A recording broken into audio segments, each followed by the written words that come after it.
Aujourd'hui, j'aimerais bien vous parler de Sam Bankman-Fried. Il n'a que 30 ans et il a réussi en un temps record à créer la deuxième place de marché en crypto-monnaie au monde, FTX. Cela lui a permis d'acquérir une fortune de 24 milliards de dollars.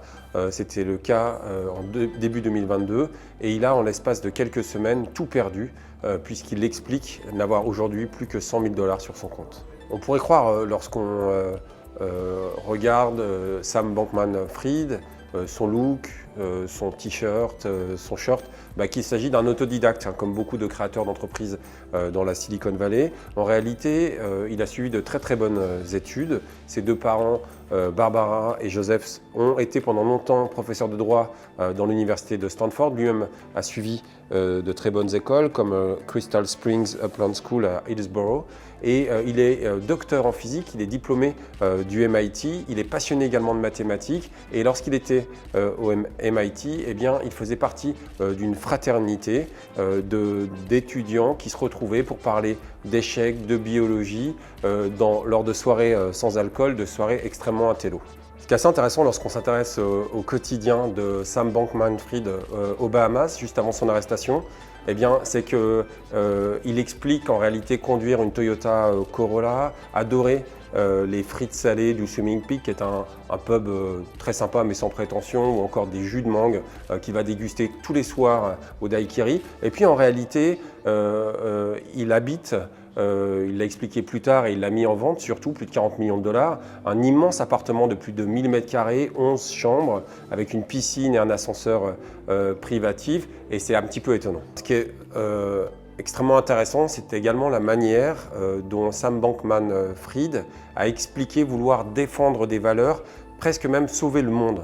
En réalité, il est un adepte de ce qu'on appelle l'altruisme efficace. C'est une théorie qui est née au XVIIIe siècle, qui est partagée par pas mal de penseurs dans la Silicon Valley comme Sam Altman, et qui veut véritablement avoir un impact sur le monde à travers le Future Fund, qui est un fonds qui est conseillé par le professeur en philosophie à Oxford, William Maskell.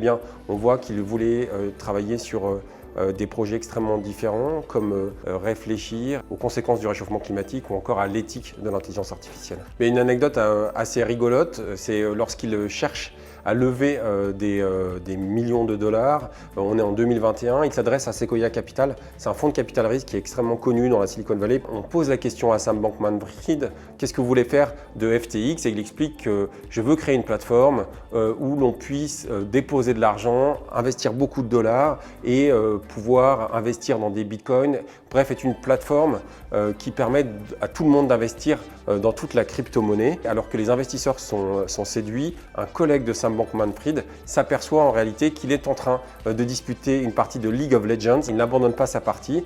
Caroline Ellison, qui est une de ses associées avec qui il est un petit peu en froid aujourd'hui, expliquera que ce qu'il a un petit peu surprise lorsqu'elle vivait avec Sam Bankman-Fried, puisqu'ils étaient une dizaine de personnes à vivre dans le penthouse d'Albany, un club exclusif situé dans les Bahamas, c'est qu'il était capable de faire plusieurs choses en même temps: regarder une vidéo YouTube, jouer à un jeu vidéo, répondre à quelqu'un au téléphone et puis travailler même sur un ordinateur. Une personne que l'on pourrait croire peut-être un peu autiste, mais qui en réalité aimait beaucoup le contact humain. Une personne également qui aimait beaucoup communiquer, capable d'acheter des spots de pub dans le Super Bowl, de s'allier avec des stars comme Gisele Bündchen, qui elle aussi croyait pouvoir changer le monde avec FTX. Et lorsqu'on voit aujourd'hui l'arrestation ou encore la débâcle de FTX, on s'aperçoit aujourd'hui qu'il était très difficile de prévoir le sort qui était réservé à FTX.